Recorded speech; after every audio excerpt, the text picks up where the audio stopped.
चुकून तुझ्या समोर आलेला नाही आहे. बाळा, आम्हाला माहीत आहे तू आतून खूप दुःखी आहेस. तू रोज रडतोय पण जगाला हसरा चेहरा दाखवतोस. तुला वाटत असेल तुझं या जगात कोणीही नाही आहे, पण मी आज तुला वचन देत आहे बाळा, आता तुझी परीक्षा संपली आहे. ज्या संकटांनी तुला घेरलं आहे त्याचा शेवट आम्हीच लिहिला आहे. माझ्यावर विश्वास ठेव. उद्याचा सूर्य तुझ्या आयुष्यात आनंदाची बातमी घेऊन येईल.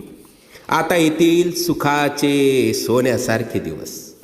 लवकरच तुझ्या मनात असलेली इच्छा पूर्ण होऊन अक्कलकोटला येणं होईल. येशील ना इच्छापूर्तीचे पेढे घेऊन अक्कलकोटला? सगळं मनासारखं होईल. निश्चिंत राहा, सेवा करा, सेवेकरी व्हा.